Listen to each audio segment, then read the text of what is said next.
Bonjour, bienvenue dans cette émission spéciale l'été des jeunes ADMD. Émission forcément particulière, les bénévoles, les militants auraient dû être à leur 4e jour de l'ADMD Tour, cette tournée estivale qui parcourt le pays à votre rencontre depuis 6 ans maintenant. Crise sanitaire oblige, impossible pour eux d'être physiquement avec vous, mais parce que leur message est important, ils ont voulu marquer le coup, être finalement tous ensemble via les réseaux sociaux et via cette émission. On est ensemble pendant 1 heure ici à Toulouse. Me rejoindront autour de cette table Jean-Luc Romero-Michel, président de l'ADMD, Jonathan Denis, secrétaire général de l'association, Maxime Colobert et Benjamin Matelli, tous les deux responsables des jeunes ADMD, Déborah Faure et Jérémy Budzinowski, militant de l'ADMD, et puis celui qui nous accueille ici en Haute-Garonne, Pierre Juston, délégué de l'ADMD dans la région. Merci à vous d'être présents sur les réseaux sociaux. Bonjour Benjamin, bonjour Maxime. Bonjour Lionel. Merci d'être avec nous. Un mot de cette émission, on est ici à Toulouse, c'est pas un hasard. Non, effectivement, c'est d'habitude une étape assez incontournable. On est passé quasiment tous les ans ici, même tous les ans. Tous les ans depuis le début de la DMD Tour, on est toujours passé par Toulouse parce qu'on a été toujours très bien accueillis, on a toujours beaucoup de monde et les gens sont fort intéressés par le sujet. Donc on s'est dit que symboliquement, ça aurait du sens d'être là. Et comme on devait être encore une fois cette année à Toulouse aujourd'hui, nous y sommes finalement. Voilà. C'est un petit peu le symbole de lancer cet événement ici pour cette année un peu spéciale, mais voilà. Alors l'objectif c'est de créer ou de maintenir le lien malgré la distance. En fait on s'est dit, la tournée comme les gens l'ont connue ou la découvrent, c'est pas possible cette année évidemment, ça on va pas le rappeler, mais on s'est dit que ce serait important d'essayer de se renouveler à l'occasion de cette crise, exactement. Donc du coup, on a pensé à ces petites vidéos, à ces rendez-vous de l'été qu'on va faire sous forme de petites vidéos pour tous les jeunes de l'ADMD, les incontournables de la tournée que tout le monde a découvert à travers la France ces dernières années. Chacun sur son lieu de vacances va sur des thèmes précis et que vous découvrirez au fil des semaines, va parler du sujet qui nous intéresse, de la fin de vie et des directives anticipées. D'autant que vous faites des lives. J'allais dire, à chaque tournée, il y a toujours le petit débriefing en fin d'étape. Bon, là, c'est un live un peu plus important, mais voilà, vous gardez une certaine tradition malgré tout. Voilà, c'était ça, c'est-à-dire qu'on ne fait pas le tour habituellement, comme on le fait tous les ans depuis maintenant, ça aurait dû être la 6e édition, mais on s'est dit on va garder ce lien-là, que les adhérents et les non-adhérents nous suivent. C'est vrai qu'on poste beaucoup de photos d'habitude des villes où on est, de ce qui se passe, et on fait un petit live en fin de journée pour faire un petit bilan. Et on s'est dit, on va essayer de maintenir ce lien-là, il est important, et puis on va essayer de toucher aussi d'autres personnes en continuant à parler du sujet, et en espérant qu'au fil de l'été, avec ce live qui sera disponible de toute façon en replay, et puis tout l'été avec les vidéos, essayer de maintenir le lien, et petit à petit toucher d'autres personnes qui vont connaître un petit peu et suivre ce tour un peu virtuel. On parlera évidemment de l'association dans cette émission, des activités militantes, de la nécessaire mobilisation malgré le contexte. On fera d'ailleurs un point sur l'état de l'opinion publique sur cette question qui est la fin de vie des politiques menées et espérées aussi par les Français. Avant de parler de tout ça, deux personnalités importantes pour l'association, qui participe d'ailleurs au coup de projecteur régulièrement projeté sur cette association, ont tenu à nous dire un petit mot. Ils n'ont pas pu être présents aujourd'hui. Olivier Mine, ambassadeur historique de l'ADMD Tour, et Alex Good, parrain de la tournée de l'année dernière et parrain finalement cette année encore. On les écoute.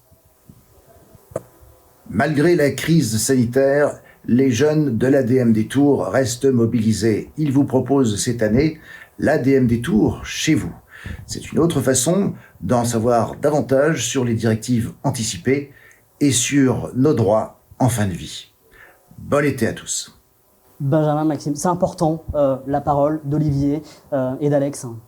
Très très important pour nous. En fait, on a décidé dès la 2e édition de notre tournée, et à l'époque, il faut quand même rappeler que c'est Christophe Michel Romero, notre ancien co-responsable des jeunes de la DMD, qui a eu l'idée de cette tournée et qui a eu l'idée, pour lui donner un peu plus d'écho et au vu de la première tournée qui s'était très, très bien passée, d'avoir des personnalités qui nous soutiennent, qui sont engagées dans la cause.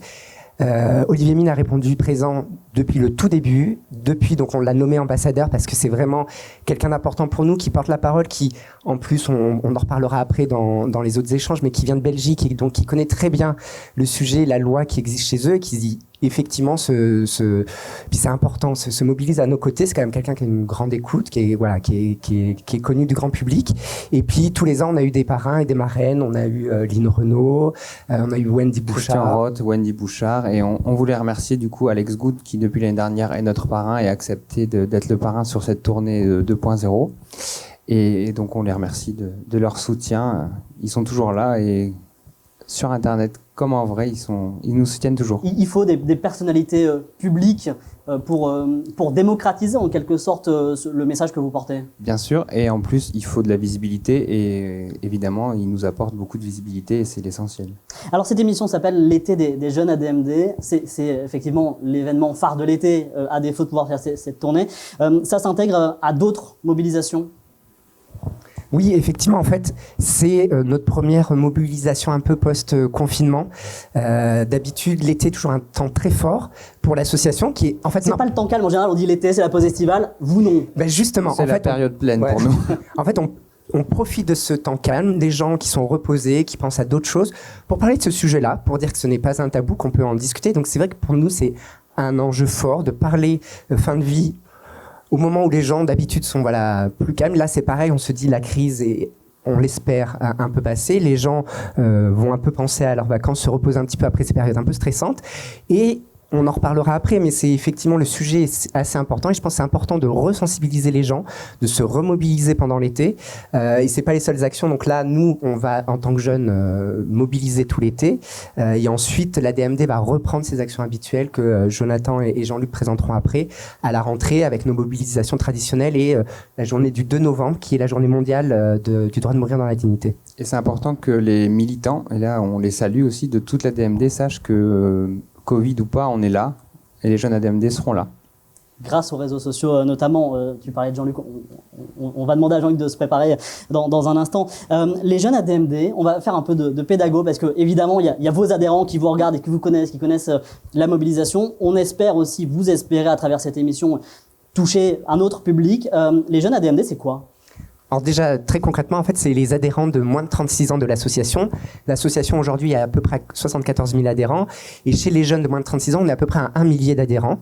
Donc, c'est pas rien. Mais voilà, effectivement, sur une association où on penserait que c'est un sujet qui concerne plutôt les personnes âgées, non, ça concerne tout le monde. Et c'est le rôle des jeunes de la DMD de dire que sur tout au long de la vie, tout le monde peut être concerné, les jeunes, les moins jeunes, et surtout qu'on milite tous ensemble. C'est une cause qui est commune et Christophe Michel, à l'origine du mouvement, avait souhaité vraiment montrer cette visibilité-là.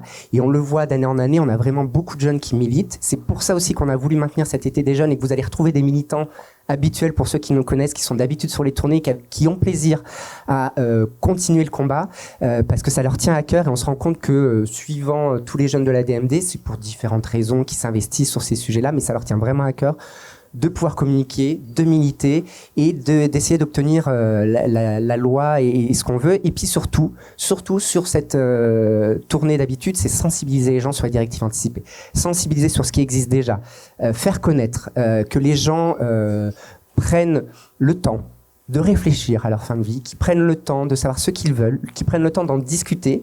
Donc des fois, ils viennent en discuter. Dédramatiser aussi. C'est ça, oui. C'est discuter avec nous sur la tournée. C'est vrai que d'habitude, c'est... Là, avec les réseaux sociaux, ce sera un petit peu plus virtuel, mais si certains veulent nous poser des questions, qu'ils n'hésitent pas à faire des commentaires, on essaiera de répondre. Mais c'est vrai que d'habitude, notre bus ou notre caravane l'année dernière, on a un petit endroit de confidentialité où si des gens veulent parler, discuter, on est là. Et c'est vrai que c'est vraiment quelque chose d'important. C'est énormément de moments de vie, en fait, et les gens, ils ont besoin de se confier parce que c'est quand même un sujet sensible, personnel, mais ils se confient volontiers, en fait. Mais c'est sûr que là, sur Internet, ce sera moins facile, mais en tout cas, s'ils ont des questions, on est là.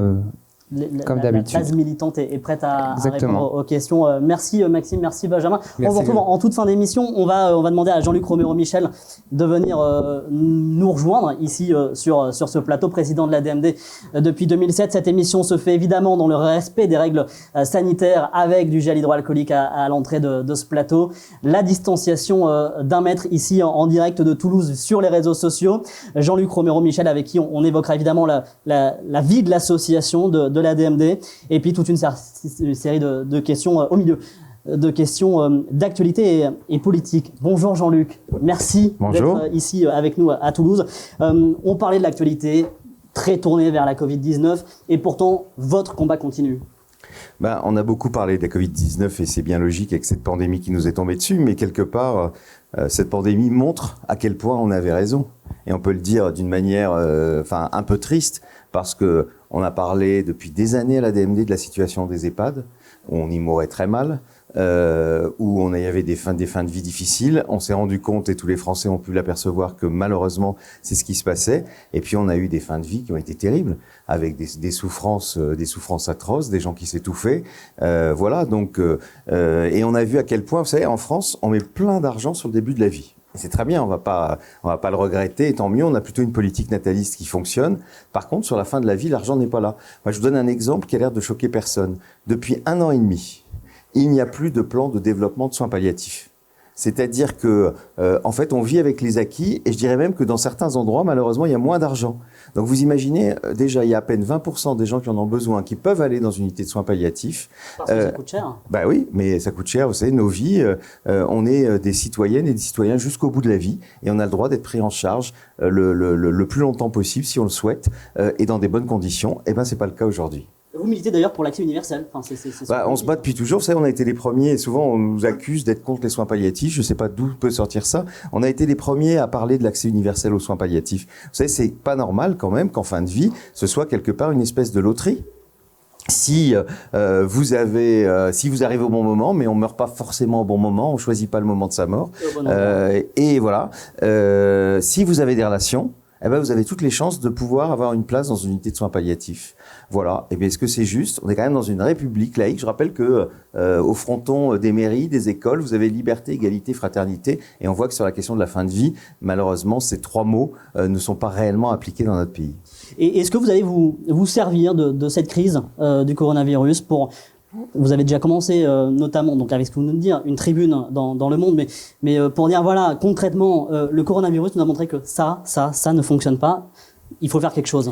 Oui, alors, on va avoir évidemment un automne qui va être évidemment tourné vers la crise sociale, qu'on va malheureusement vivre forcément. Mais en même temps, on ne peut pas faire l'économie d'un grand débat sur la question de la fin de vie.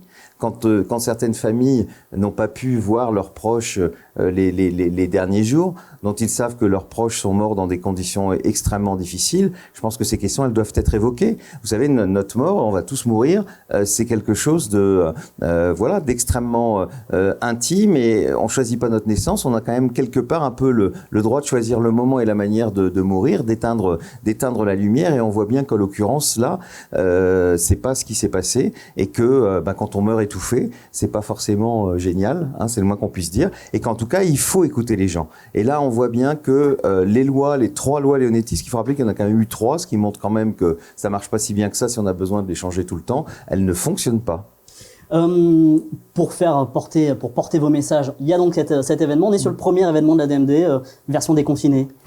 Oui, c'était important. Moi, je suis très content que ce soit les jeunes de la DMD qui ont proposé, et je remercie évidemment Maxime et Benjamin d'avoir lancé cet événement, et puis en province. Parce que je pense que symboliquement, certes, on est dans un studio, mais il était important qu'on soit dans une ville de province, en plus une ville qui devait être une ville étape de cette ADMD Tour, qui nous fait bien sûr avoir une pensée pour Christophe Michel Romero, qui était l'initiateur de cette tournée. Et c'était important qu'on soit là et que ce soit les jeunes. Parce que c'est vrai, quand on pense à la question de la fin de vie, on pense pas naturellement à un investissement des jeunes. Et nous, on a la chance d'avoir des jeunes qui sont extrêmement investis et qui se battent, pour une loi, souvent aussi pour des questions tout simplement de liberté, et qui le font à leur façon, différente de la nôtre, avec leurs mots. Et je pense que c'est très bien. D'ailleurs, on le voit, le succès de l'ADMD Tour. Et là, nos militants adorent. Vous savez, on a quand même une association avec des gens qui sont relativement âgés, ce qui est logique, puisqu'évidemment on pense quand même de plus en plus à sa mort, plus on s'en approche. Et ils sont très heureux de voir ces jeunes qui sont là à leur côté, qui portent la question d'une nouvelle loi, puis surtout, et en l'occurrence dans cet ADMD Tour, qui portent la question des directives anticipées, qui viennent expliquer aux gens comment ça fonctionne. Et je pense qu'ils sont super heureux de voir des jeunes venir leur expliquer tout ça. On en parlera d'ailleurs des directives anticipées avec Déborah et Jérémy. On précise quand même que les jeunes ADMD, c'est la seule, alors je vais dire au niveau européen, voire mondial, avoir une version jeune sur cette question de la fin de vie. C'était la grande fierté de Christophe qui le disait toujours, et c'est vrai que les autres associations sont toujours étonnées. Parce que c'est vrai que c'est dur d'impliquer les jeunes dans une question comme celle-là, et pourquoi chez nous ça fonctionne? Peut-être parce que justement on a des jeunes qui ont pris ça en charge, qui le font en plus, vous le disiez tout à l'heure, à leur façon, et pas d'une façon triste. D'ailleurs, moi je le dis toujours, et pour ceux qui nous écoutent et qui connaissent moins l'ADMD, quand on sait qu'on va mourir, je pense qu'on vit mieux, on profite mieux de la vie, etc. Et on le voit avec ces jeunes. Et cette façon qu'ils ont d'évoquer cette question qui est extrêmement importante et donne une autre dimension à notre combat. On parlait de la loi Leonetti. Il y a des affaires médiatiques, notamment celle de Vincent Lambert, qui est mort il y a quasiment un an, jour pour jour. Il n'y a pas grand-chose qui a changé d'un point de vue législatif. On sait que ces affaires médiatiques servent régulièrement à faire avancer le droit. En l'occurrence, il n'y a pas eu grand-chose. Là, en l'occurrence, alors à chaque fois que ça fait avancer, je dirais d'une certaine manière, l'opinion, mais qui est prête depuis longtemps. C'est pour ça qu'on dit souvent à l'ADMD, nous sommes prêts. On a un hashtag, nous sommes prêts. Mais vous vous rendez compte que l'affaire Lambert, elle pourrait se reproduire aujourd'hui. Quand il y a eu l'affaire Lambert, nous, ça faisait longtemps qu'on demandait aux politiques de prévoir dans la loi que si vous n'êtes pas en capacité, si vous êtes dans un coma par exemple, comme lui, si vous n'avez pas la possibilité de dire ce que vous souhaitez, si vous n'avez pas écrit de directive anticipée, si vous n'avez pas de personne de confiance qui décide. Et nous, on avait repris la loi belge en disant, en premier, c'est forcément la femme, le mari, le conjoint. Ce qui est logique, la personne avec qui vous avez construit votre vie, c'est elle qui doit quand même pouvoir parler à votre place. S'il n'y a pas d'épouse, d'époux, de conjoint, ce sont les enfants adultes. Puis après, les parents. Et ce qui aurait évité cette affaire terrible qu'on a connue. Eh bien, à un moment, on a entendu, là, pour une fois, plein de parlementaires dire « Ah oui, il faut faire ça ». Et puis, comme vous le dites, un an plus tard, rien n'est fait. Imaginez demain. S'il y a demain une nouvelle affaire Vincent Lambert, c'est-à-dire qu'on a les moyens juridiques aujourd'hui, là il ne s'agit pas de questions d'euthanasie, mais tout simplement quand des personnes sont dans une situation de coma irréversible et tout, et que ça a été leur souhait, ce qui était le souhait de Vincent Lambert, il l'avait pas écrit, qu'on puisse au moins décider ça. On pourrait réavoir une affaire Vincent Lambert parce qu'en fait les parlementaires, les médias étant partis, ils ont complètement oublié. Et nous on espère qu'à la rentrée, avec un certain nombre de parlementaires, on va pouvoir, dans ce grand débat qu'il faut lancer sur la fin de vie, qu'un amendement puisse résoudre cette question-là. Parce que franchement, mais quel échec ce serait si on avait une nouvelle famille qui se déchirait. Alors, Olivier Véran, qui était confirmé à la tête du ministère de la Santé et des Solidarités, disait il y a 2 ans être favorable à un référendum. Est-ce que, pour vous, il y a là une porte d'entrée ?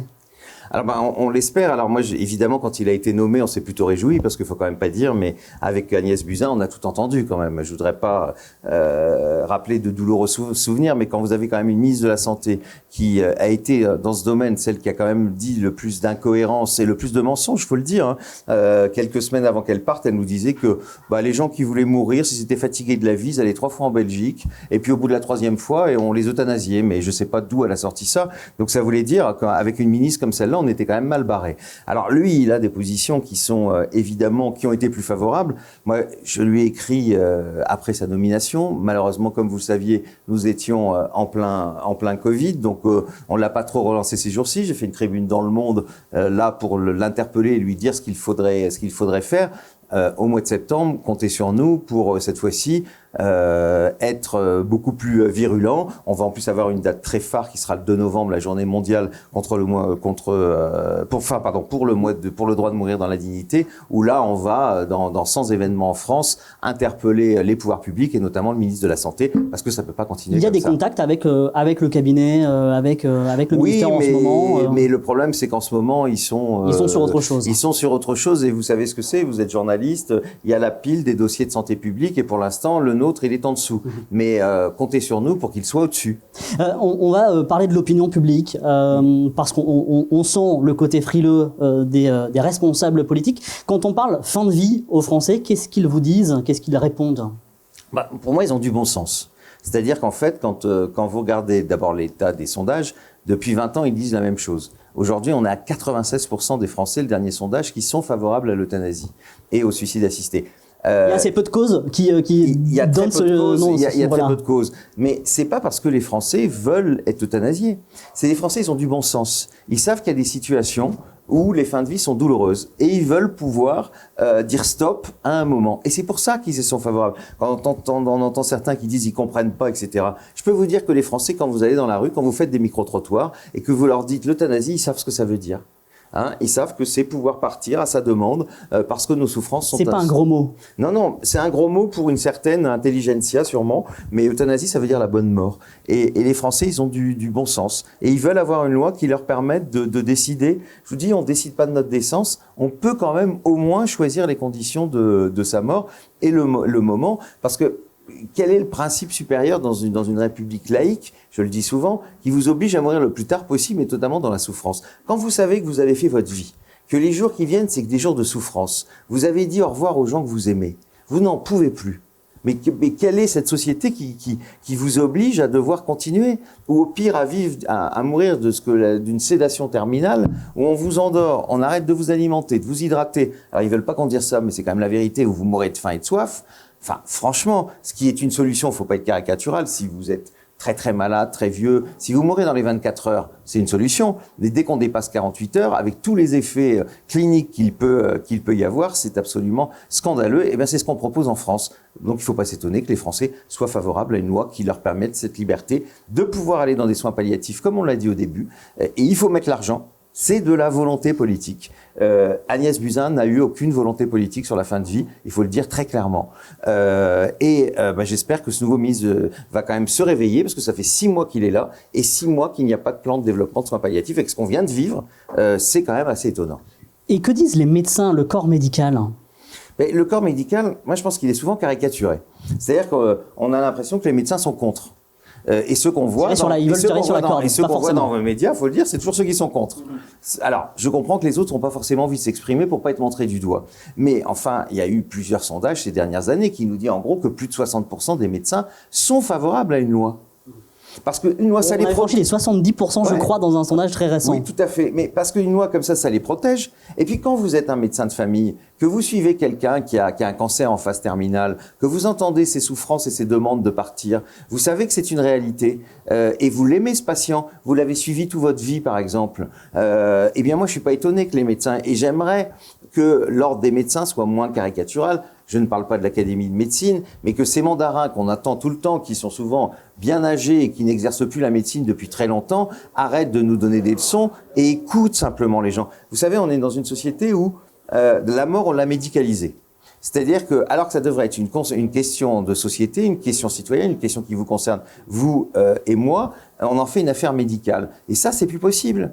Je suis désolé. Avec une vérité scientifique. Oui, parce que les médecins, nous, on est pour l'euthanasie et le suicide assisté. L'euthanasie, c'est un soignant qui vous aide à partir. Le suicide assisté, vous prenez vous-même le produit. Mais un soignant qui ne souhaite pas accompagner, nous, on le respecte. On respecte sa conscience, puisqu'on demande une clause de conscience. C'est-à-dire qu'un médecin qui ne souhaite pas accompagner n'est pas obligé. Alors moi, je ne comprends pas pourquoi ils imposent leur propre éthique qui doit être respectée. Moi, je la respecte. Mais comment ils peuvent s'opposer à une loi que veulent la quasi-unanimité des Français, hormis quelques extrémistes religieux et quelques grands mandarins? Est-ce que vous avez des médecins dans la DMD ou est-ce que vous souhaiteriez en avoir pour apporter une parole médicale autre que celle qu'on entend régulièrement? Alors, on en a évidemment, et on en a même beaucoup, et on a dans le conseil d'administration la vice-présidente qui est Francine Noël, qui est médecin.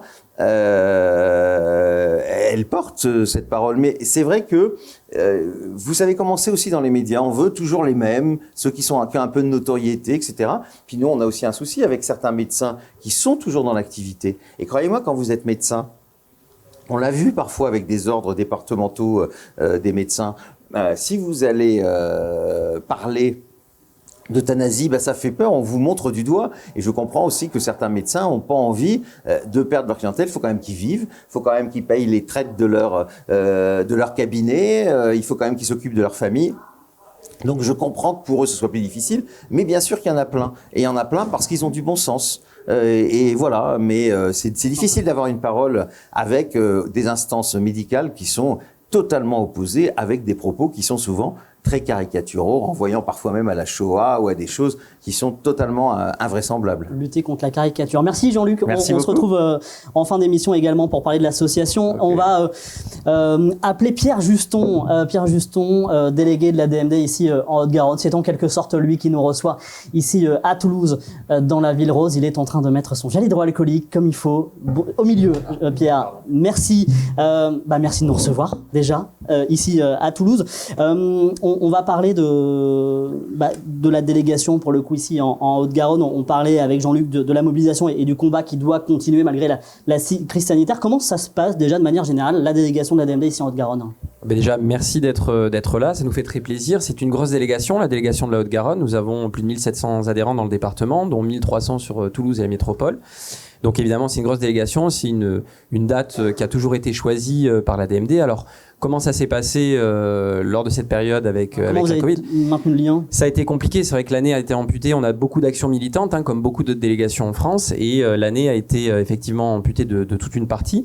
Il n'empêche que nous avons essayé de maintenir le lien avec les jeunes. Alors c'est vrai que les jeunes ne sont pas, Jean-Luc l'a dit tout à l'heure, nécessairement et naturellement concernés par une fin de vie imminente, encore qu'il y en a qui peuvent l'être. Donc avec eux, on a maintenu un lien simplement en discutant, en demandant des nouvelles, comme dans beaucoup d'associations, dans beaucoup de collectivités. Et puis de l'autre côté, avec des personnes qui malheureusement sont dans des situations délicates, en fin de vie, moi en tant que délégué, je suis délégué tout en étant jeune à la DMD et aux jeunes de la DMD. Double casquette. Exactement. On a essayé de maintenir un lien pour savoir si les personnes allaient bien, dans quelles conditions elles se trouvaient, si elles avaient besoin d'aide. On est aussi une association d'aide aux patients. Donc on essaye de faire ce travail-là, même si on est aussi une association militante. Vous avez eu des exemples de fin de vie difficiles liées au confinement, des personnes seules on parlait justement de la crise du coronavirus qui a illustré pas mal de défaillances. Est-ce que vous avez des exemples, vous, ici à Toulouse, ou pas forcément ? Alors les exemples que je vais avoir, c'est plutôt des personnes qui sont vraiment isolées. Et on a vu effectivement la Covid a malheureusement accentué cet isolement et l'isolement de beaucoup de personnes âgées qui déjà n'avaient pas énormément de liens, n'avaient plus de famille, on n'en parle pas, mais il y a beaucoup de personnes qui se retrouvent vraiment seules et se retrouvent en fin de vie sans forcément avoir une maladie grave et être à proprement parler en fin de vie imminente, mais ce sont des personnes qui se retrouvent isolées. Donc moi j'ai eu au téléphone de nombreuses personnes dans ma délégation qui se retrouvaient isolées et qui avaient aussi besoin de discuter et voilà, donc c'est plus un lien, j'ai envie de dire, humain qu'un lien à proprement parler qui concerne peut-être la fin de vie. Après, on a eu effectivement aussi des personnes qui se sont retrouvées dans les CHU, etc., mais là qui étaient comme tout le monde, donc on ne pouvait pas faire grand-chose. Alors on est ici à Toulouse, c'est traditionnellement une étape, je mets les guillemets pour ne froisser personne partout en France, mais une étape incontournable. Toulouse, vous le disiez, la DMD Tour est toujours passée par Toulouse depuis sa création il y a 6 ans. Comment vous vivez cette année blanche, en quelque sorte ? On va essayer de faire des nouvelles actions, notamment on a un pique-nique qui vont se faire dans toutes les délégations, donc on va essayer d'organiser ce pique-nique fin août, début septembre, en espérant qu'il n'y ait pas un autre confinement, vu qu'on entend partout qu'il y a une deuxième vague de coronavirus, enfin de confinement du coup suite au coronavirus. Donc on va essayer de maintenir ces actions-là qui sont faites au national et peut-être d'en faire d'autres. Alors on a essayé de faire une autre action également quand on est un peu sorti du confinement, puisqu'il y avait les municipales en même temps, en tout cas le deuxième tour. Donc on a rencontré, une partie de la délégation a rencontré les candidats au municipal dans la ville de Toulouse pour savoir quelles étaient leurs propositions. On rappelle que vous étiez candidat ici sur une liste à Toulouse, c'est pas vous qui êtes allé. C'est pas moi qui m'en suis occupé, c'est l'ancienne déléguée et le délégué adjoint jeune. Mais effectivement, par exemple, ça c'est une action concrète qu'a pu faire la DMD, qui a été fait dans certaines délégations, dans certaines villes. On a pu rencontrer les candidats, évidemment en lien avec les compétences locales, pour savoir ce qui pouvait être fait, et notamment la promotion des directives anticipées au sein de la métropole ou dans les structures médicaux. Et quel accueil il y a eu justement du côté des candidats ? Je ne vais pas refaire le match, mais il y a eu une liste qui nous a répondu avec finalement qui a répondu à toutes nos demandes, et notamment que la DMD soit très présente dans les conseils des seniors ou ailleurs, etc. Et puis une liste qui nous a pas répondu. Je dirais pas celle qui a gagné, celle qui a perdu. Ça a été publié, mais en tous les cas, voilà. Mais de manière locale, c'est une action important ouais. Parce qu'on parlait avec Jean-Luc du niveau national, du ministère de la Santé. Vous, au niveau local, il y a aussi une carte à jouer, ne serait-ce que dans la promotion des directives anticipées dont on parlera tout à l'heure avec Déborah et Jérémy. Mais je pense qu'on s'est rendu compte avec cette crise à quel point finalement la décentralisation était importante, à quel point tout ne se passait pas qu'au niveau national. Et c'est pour ça que je suis très heureux que effectivement ce lancement se fasse dans une région, et donc à Toulouse évidemment là où moi je suis délégué. Mais effectivement, c'est un point, à mon avis, essentiel, et une leçon qu'on peut tirer de ça, c'est que les collectivités ont un grand rôle à jouer. On l'a vu pour les masques, par exemple, ou pour d'autres choses. Et donc, évidemment, il faut que ces collectivités prennent leur part aussi pour l'accompagnement de la fin de vie, et que ce soit pas seulement le sujet national. Évidemment, nous, on porte le sujet national parce qu'il faut changer la loi, et que ça se joue pas dans une ville, dans une métropole, dans un département, dans une région. Ça se joue bien au niveau de l'Assemblée nationale, du Sénat, et avec la volonté du président de la République sous cette 5e République. Mais il n'empêche que il peut y avoir des actions qui sont faites pour sensibiliser les gens, puisque une autre mission de la DMD, ça n'est pas seulement c'est celle qu'on a rappelée de notre combat, c'est aussi d'accompagner les gens comme on peut le faire au niveau de leur fin de vie, et aussi peut-être de détabouiser la mort, parce que ce qui fait qu'il y a peut-être des difficultés, c'est qu'il y a des tabous, des tabous religieux, des tabous avec des lobbies aussi du même ordre, qui nous empêchent d'avancer au niveau national. Si on peut le faire aussi au niveau local, ça fait avancer peut-être un peu la question. Vous avez aussi la casquette donc des jeunes ADMD. C'est compliqué de recruter des jeunes dans l'association. Est-ce qu'ils sont sensibles à cette question de la fin de vie ? Alors, je ne vais pas vous cacher que la moyenne d'âge dans notre association, elle n'est pas très jeune. Mais pour autant, on a beaucoup de jeunes qui viennent à nous directement, déjà parce qu'on est très actifs depuis un certain nombre d'années sur les réseaux sociaux, parce qu'on est une association très dynamique, donc ça plaît à des jeunes aussi de venir s'engager pour une cause qui leur est chère. La fin de vie concerne tout le monde, c'est ça qui est assez paradoxal, c'est que c'est un des sujets les plus tabous encore aujourd'hui, et pour autant c'est la seule chose dont on est certain. Je suis désolé, comme l'a dit Jean-Luc, peut-être de l'apprendre à des gens qui ne le savent pas, mais on va tous mourir. Alors c'est pas grave, autant essayer de l'anticiper au maximum.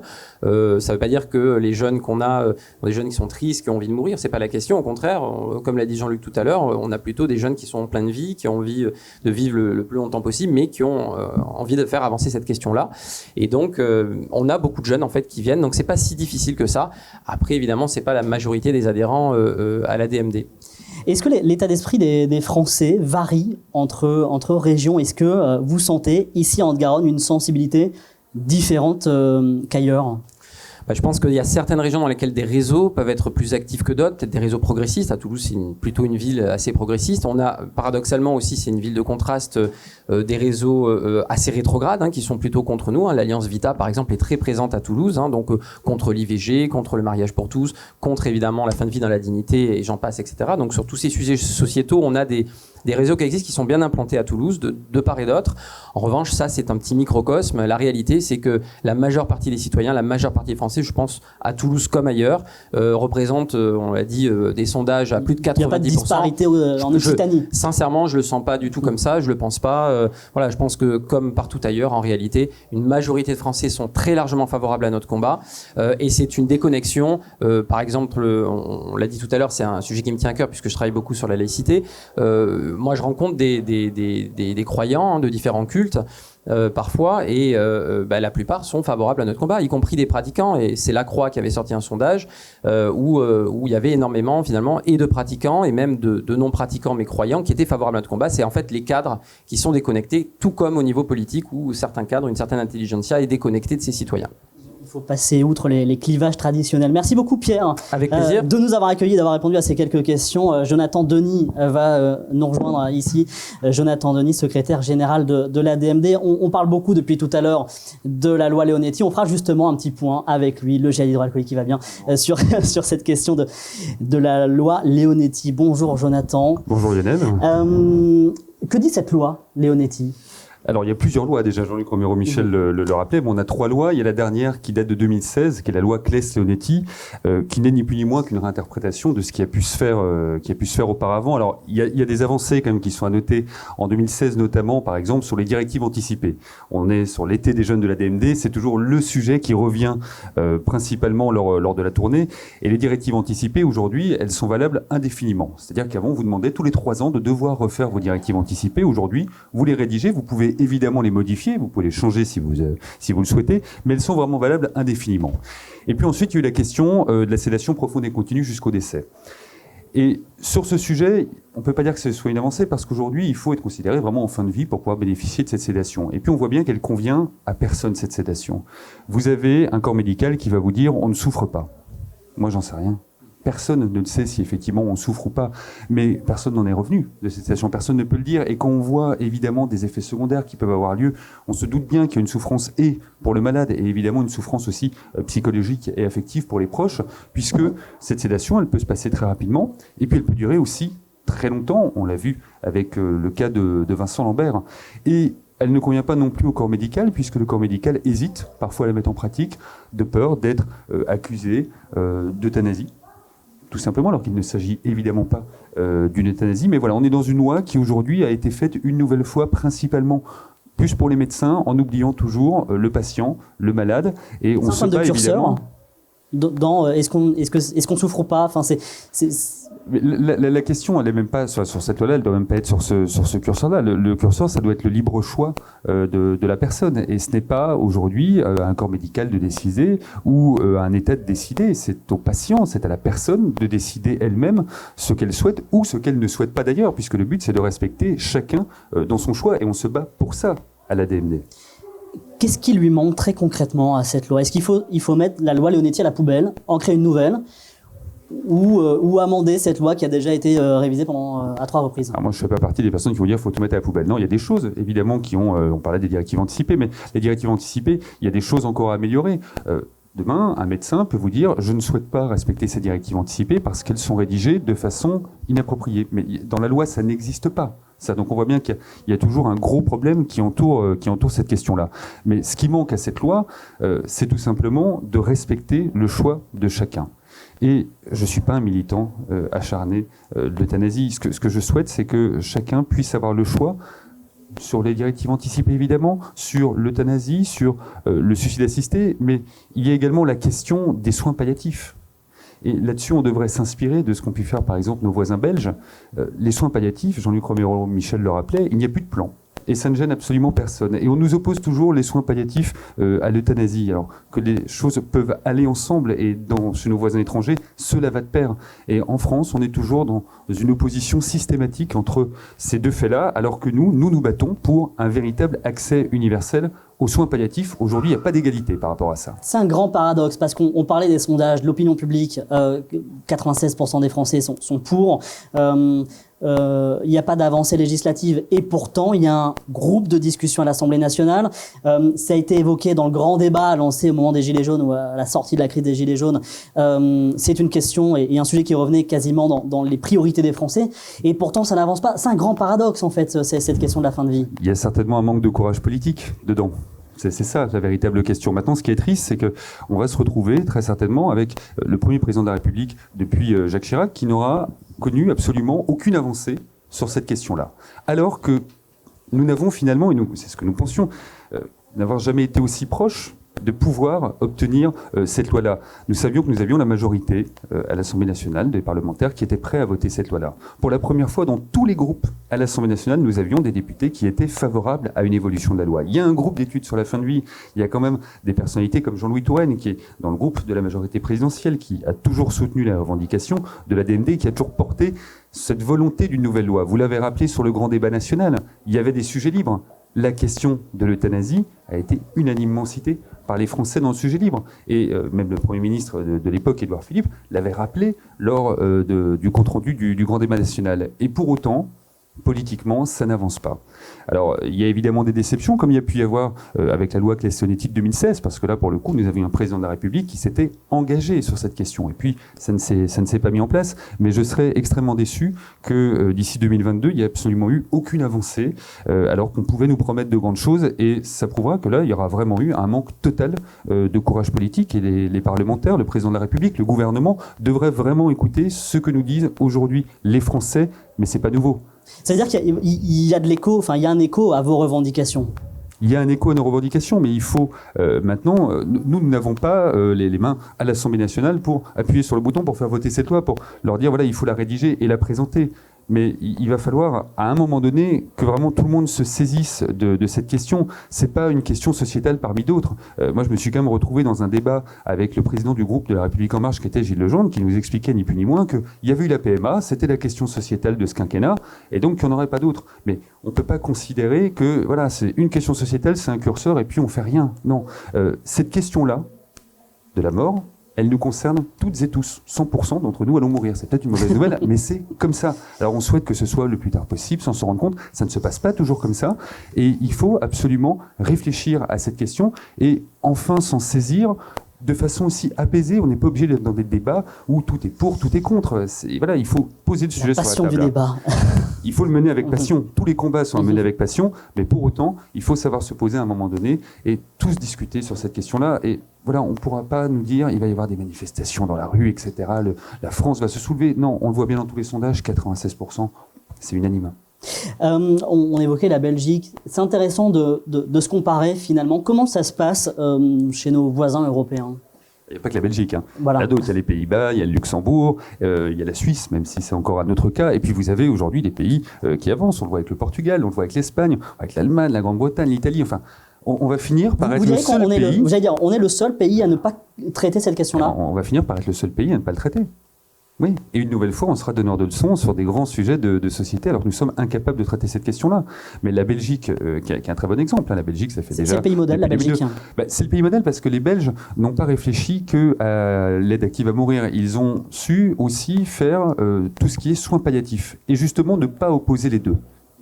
Et là-dessus, il y a une vraie réflexion à se poser. Je pense que pour nous, oui, le modèle de la loi belge est vraiment un modèle qu'on peut amener en France. Il y a aussi la question évidemment de la libre conscience pour les médecins. Demain, on ne demande pas aux médecins de pratiquer absolument une aide active à mourir. Ils ont tout à fait une liberté de conscience. Par contre, il faudra trouver quelqu'un, évidemment, un autre médecin, pour pouvoir pratiquer l'acte à la demande du patient. Mais la Belgique, oui, est un véritable exemple et on ferait bien de s'en inspirer sur cet ensemble soins palliatifs et aide médicale à mourir. La Suisse, on en est où Alors la Suisse, c'est pas une loi, c'est une absence de loi effectivement. Où vous avez oui, mais qui permet le suicide assisté. La Suisse, il faut aussi avoir l'argent pour aller en Suisse, ça coûte cher. Ce sont des associations qui le font, ça coûte cher. Il faut pouvoir se déplacer, il faut pouvoir avoir des témoins. Et moi, je suis scandalisé qu'on doive dire finalement à des Français allez mourir ailleurs. Voilà. Pour mourir, vous n'êtes plus français. Il faut vous exiler en Belgique, en Suisse, pour pouvoir accéder à votre demande. Et c'est profondément scandaleux. Et je pense que les Français, il y a un moment donné, vont arrêter de supporter ça. Et même nos voisins vont nous dire maintenant, faites votre loi et arrêtez de venir. Parce que vous envoyez les concitoyens. Oui, et ils entendent des choses horribles. On parlait tout à l'heure de l'ancienne ministre de la Santé, Agnès Buzyn, mais qui a quand même dit des choses absolument terrible sur la Belgique, alors que ça ne se passe pas du tout comme ça en Belgique. Et à un moment donné, nos amis belges nous disent mais c'est pas possible, on peut pas entendre ça sur l'interprétation de notre loi. On ne les a même pas respectés sur leur propre loi, qui est pourtant bien mieux que la nôtre, et on aura mieux fait de se taire et de prendre exemple sur eux. Merci Jonathan d'avoir répondu à ces questions et d'être venu ici à Toulouse. On va appeler Jérémy et Déborah, deux militants des jeunes ADMD. Ce sont en quelque sorte les forces vives de cette association. Ils sont en train, on le rappelle, de mettre le gel hydroalcoolique, puisque cette émission se fait dans le respect des mesures barrières liées au coronavirus. Merci d'être ici, Déborah, locale de l'étape avec Pierre, j'ai envie de dire, et Jérémy. Vous n'avez pas de fonction, vous n'êtes pas délégué, vous n'êtes pas responsable. Je vais vous présenter. Vous êtes militant. C'est quoi votre parcours? Qu'est-ce qui fait que vous êtes aujourd'hui adhérent des jeunes ADMD? Donc bonjour, je m'appelle Déborah Faure, j'ai 29 ans, donc je suis originaire de Toulouse, donc bienvenue sur nos terres. Je suis adhérente depuis 2 ans et demi à la DMD Jeunes et du coup la DMD par Alliance. Et si je me suis engagée, c'est parce que je trouvais qu'on mourait mal en France encore et que du coup il était nécessaire de faire évoluer notre société et en sachant que plein de personnes sont d'accord avec ce combat-là. Donc voilà. Jérémy? Bonjour à tous. Non, ça marche. Ça marche. Alors moi j'ai 31 ans et je vis en Île-de-France, mais je suis originaire du nord de la France, près de Valenciennes. Donc c'est vrai que j'ai voulu m'engager il y a 3 ans, en 2017, parce que finalement j'ai toujours constaté que la fin de vie était un tabou, alors qu'on va tous mourir un jour, donc c'est la seule chose dont on est sûr. Et j'ai toujours été choqué par les injustices et les cris d'inégalité. Et c'est vrai, comme le disait Déborah, on meurt très mal en France. On a un taux même de suicide raté très élevé par rapport à d'autres pays. Et je me disais, mais c'est quand même incroyable qu'au pays des droits de l'homme, on soit encore dans l'obscurité la plus criante et qu'on soit encore complètement dans l'ignorance. Donc j'ai voulu m'engager pour déjà affirmer mes choix. Et puis après, c'est vrai qu'humainement, on en parlera tout à l'heure, mais c'est très enrichissant et on rencontre des gens vraiment formidables. Alors l'ADN de la DMD et de la DMD Tours, c'est parler des directives anticipées. C'est important. Alors évidemment, les adhérents et ceux qui nous regardent, qui sont abonnés à la chaîne de la DMD et des jeunes ADMD, savent ce que c'est que les directives anticipées. Mais pour tous les autres, est-ce que vous pouvez nous rappeler, nous expliquer ce que c'est? Qui explique? Déborah, tu peux commencer, oui. Ok. Du coup, les directives anticipées, c'est un formulaire, un document en fait qui vous permet de noter vos volontés. Donc sur, par exemple, si vous êtes du coup en fin de vie, bien sûr, et qu'il ne peut pas y avoir une évolution de votre santé. En fait, c'est un papier qui vous permet de noter vos volontés, que ce soit pour de la réanimation, des opérations ou des traitements, si vous n'êtes plus en capacité de vous exprimer. Et nous, on va un petit peu plus loin à la DMD avec notre formulaire du coup qu'on propose, puisqu'il y a une case avec si la loi évolue, nous permettre en fait de bénéficier de l'aide active à mourir. Voilà. Donc on va un petit peu plus loin et je te laisse poursuivre. Et ce qui est important pour compléter ce que dit Déborah, c'est que voilà, on peut remplir nos directives en 2020. Peut-être qu'en 2022, on va évoluer, on va cheminer. Voilà, c'est pas radical. On peut revenir, on peut réexpliquer certaines choses, certaines modalités en fonction de notre sortie. Parce que c'est vrai qu'à 25-30 ans, quand on remplit nos directives, on aura peut-être un autre avis dans quelques années en fonction de nos expériences perso. Et après, ce qui est important également, c'est qu'il y a 3 personnes de confiance qu'on peut désigner. Alors c'est vrai que dans les réunions publiques, on le voit souvent, ça.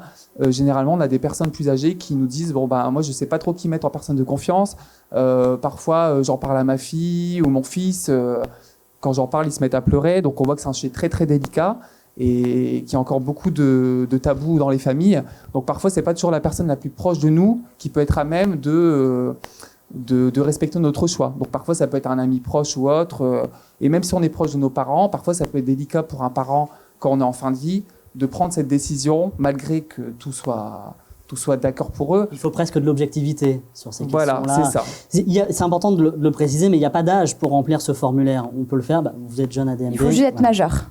Mais, pour pouvoir le remplir, voilà. Mais c'est une question dont on peut trouver la réponse et s'accaparer à 20, 25, 30 ou plus, évidemment. Mais il ne faut pas forcément attendre de voir la mort arriver pour commencer à réfléchir à sa fin de vie. C'est un peu le message que vous portez aussi. Oui, c'est bien de du coup préparer, pas sa mort, mais une éventuelle fin de vie plus précipitée que ce qu'on peut imaginer. On l'a vu avec le cas de Vincent Lambert, qui était jeune, du coup. Et c'est vrai que je pense que chez nous, les jeunes, ça nous a fait beaucoup réfléchir à ça, puisque on peut dire ça peut arriver à tout moment dans un accident de voiture ou un accident de la vie. Et du coup, c'est bien de préparer nos directives anticipées. Et paradoxalement, préparer sa fin de vie, c'est préparer sa vie.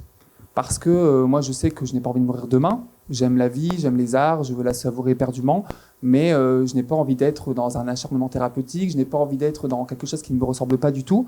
Car pour moi, la vie, ce n'est pas être branché et regarder le plafond. C'est savourer, être dans l'échange, etc. Donc finalement, préparer, réfléchir à cette question de fin de vie, c'est se positionner déjà sur notre présent. Ça, c'est important de le rappeler. Quelles questions reviennent souvent ? Comment remplir une directive anticipée ? Les gens savent ce que c'est qu'une directive anticipée ? De vos expériences, hein, on ne va pas faire de généralité, mais... À peu près les 2 tiers connaissent déjà. Les 2 tiers connaissent, et certains, en fait, parce que nous, en fait, ce qui est important, c'est qu'on est une association, finalement, qui régissons ces directives anticipées. Normalement, c'est à l'État de faire ce travail. Et ce qui est important de rappeler, c'est qu'on peut remplir ce papier et l'envoyer au fichier national, comme disait Déborah, sans être adhérent. Donc les gens souvent se demandent « Ah, il faut être adhérent, etc. » Mais en fait, c'est bien d'être adhérent aussi. Mais disons que les gens ont beaucoup de questions là-dessus, ou parfois ils ne savent pas trop comment faire pour les personnes de confiance, ou alors ils pensent que, comme je le disais tout à l'heure, si on remplit le papier, c'est définitif. Mais après, on peut joindre un pied libre en expliquant dans tel cas je veux et dans tel cas je ne veux pas ça. On parlait des 96% de Français qui sont pour l'euthanasie.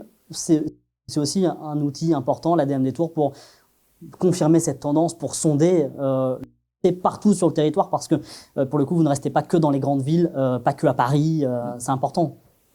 Après, on a quand même beaucoup de personnes qui sont déjà convaincues par notre combat.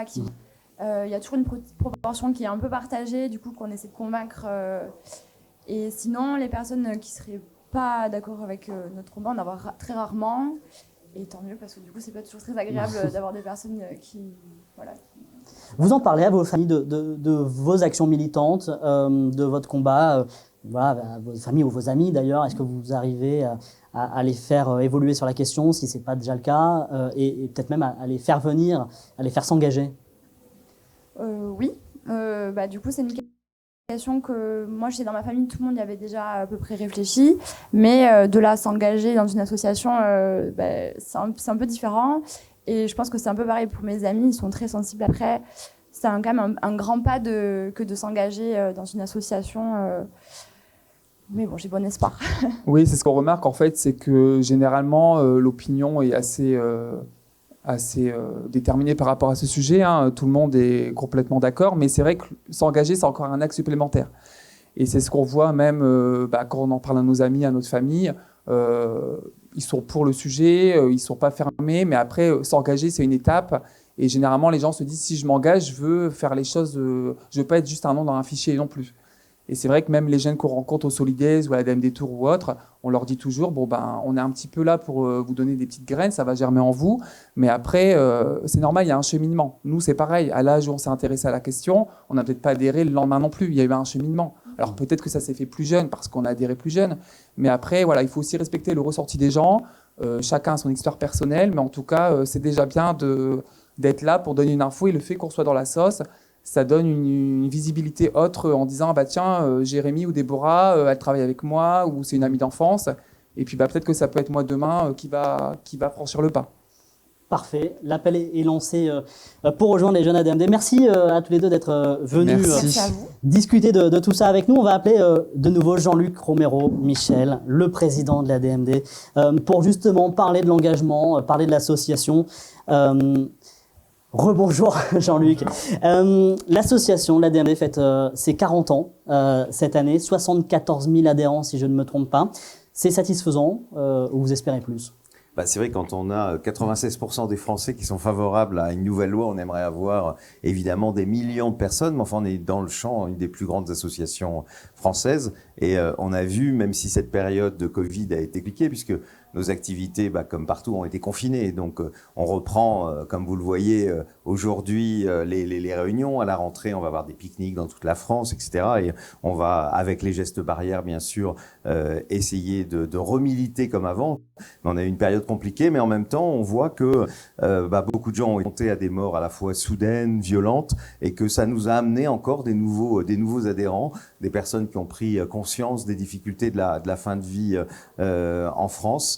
Et voilà, et on voit que cette cause, on pourrait dire heureusement et malheureusement, elle est plus que jamais d'actualité aujourd'hui. Est-ce que les Français s'engagent facilement dans les associations ?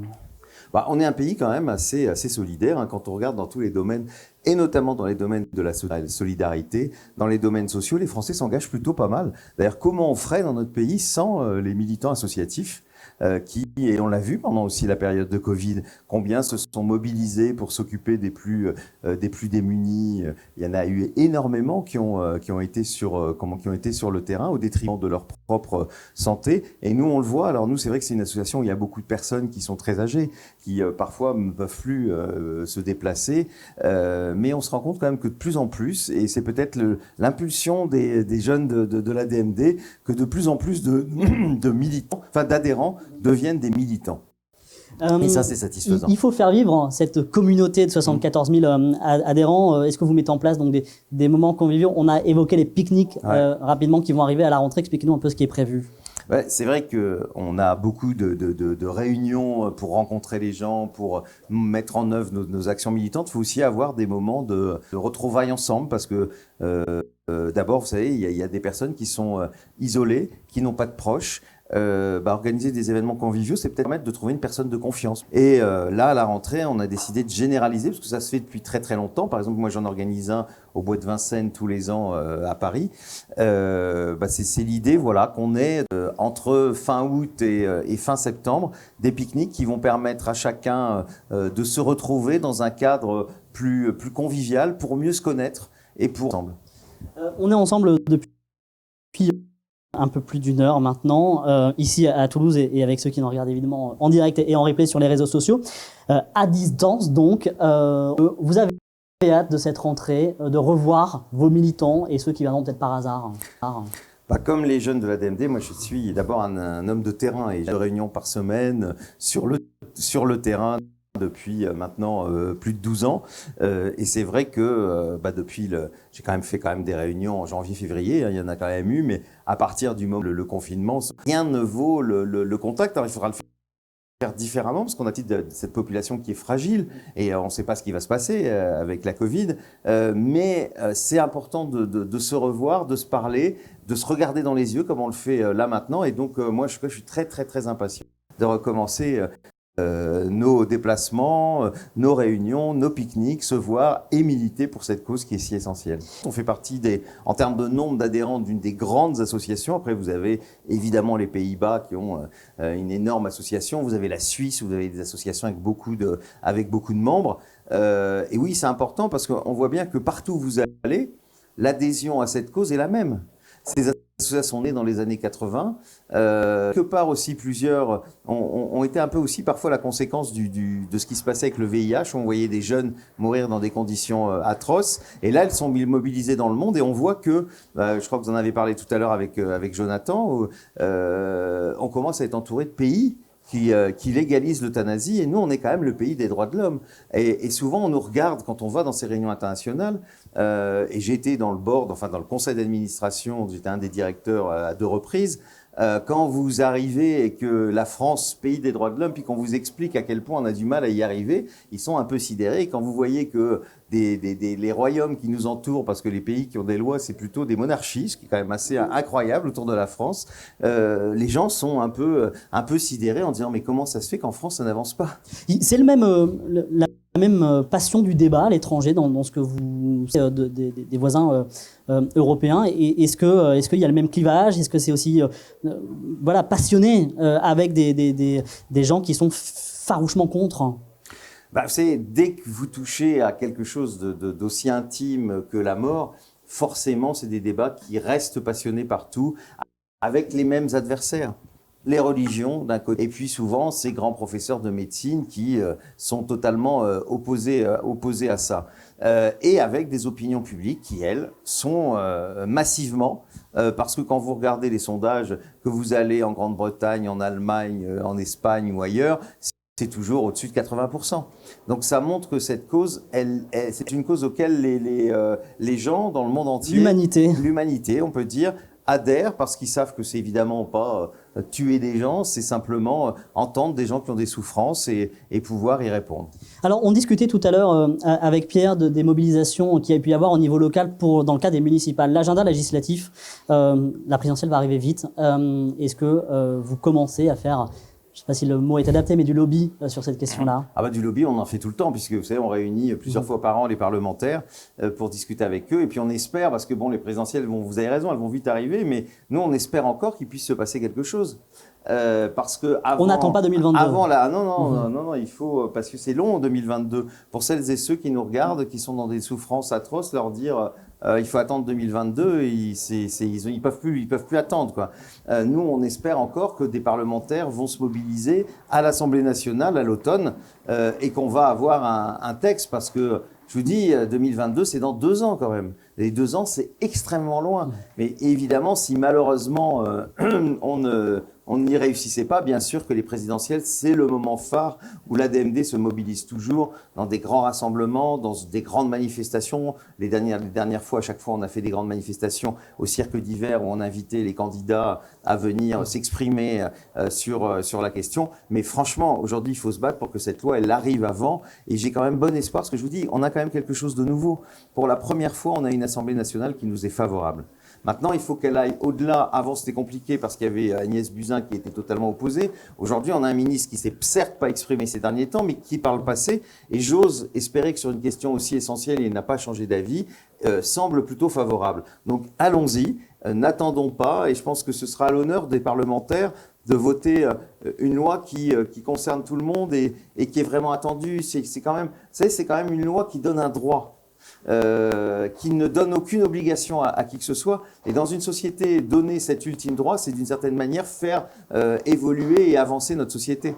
Parfait. Merci Jean-Luc. Merci. Merci d'avoir été avec nous ici à Toulouse. J'appelle pour conclure cette émission Maxime et Benjamin qui pilotent, vous le savez, ces jeunes ADMT. On va donc conclure l'émission un peu comme on l'a commencé. Maxime est en train de mettre son gel hydroalcoolique, évidemment, pour respecter les gestes barrières. On est ensemble depuis, je regarde la montre, depuis un peu plus d'1 heure maintenant. Je vous laisse le mot de la fin pour cet ADMD Tour statique. Oui, alors, c'est ça. Merci déjà à tous qui nous ont suivis. Merci également aux jeunes qui se sont mobilisés, parce qu'effectivement, on aurait aimé, faut pas le cacher, que l'événement soit en extérieur, qu'on puisse vous faire profiter de la jolie ville de Toulouse. Voilà, malheureusement, les conditions font que on est en intérieur, mais on est quand même à Toulouse, c'est le symbole. On remercie Jean-Luc et Jonathan aussi d'avoir témoigné. Bien sûr, Pierre pour son accueil dans sa délégation, qui lui est chère, on le sait. Merci à toi Lionel d'avoir animé avec brio cette émission.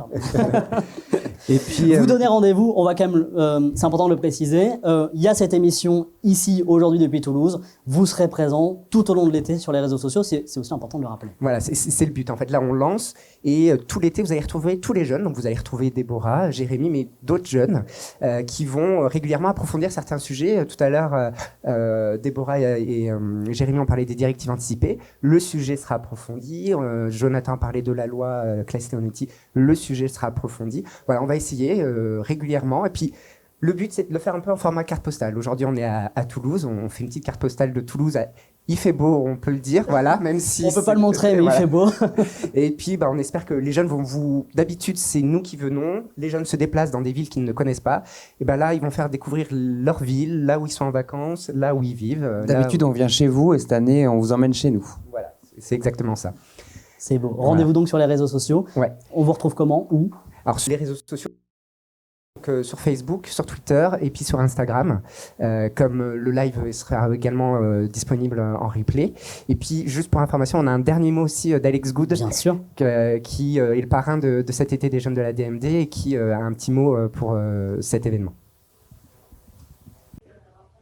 Salut, c'est Alex Good. Juste un petit mot pour dire qu'il faut continuer, bien sûr, à soutenir la AMD tant que possible. Bien sûr, il y a le Covid, bien sûr, il y a plein de crises, mais il faut pas oublier pour autant tout ce qui se passe. C'est très important, les directives anticipées. Voilà, et je suis à fond derrière vous. Et voilà, vive la AMD. C'est important. On lisait tout à l'heure la parole d'Alex Good. Merci leur parole. Merci à Pullman d'avoir permis de faire cette émission ici en direct de Toulouse. Et merci à vous de nous avoir suivis sur tous les réseaux sociaux de la DMD. On vous souhaite évidemment un très bel été. À bientôt.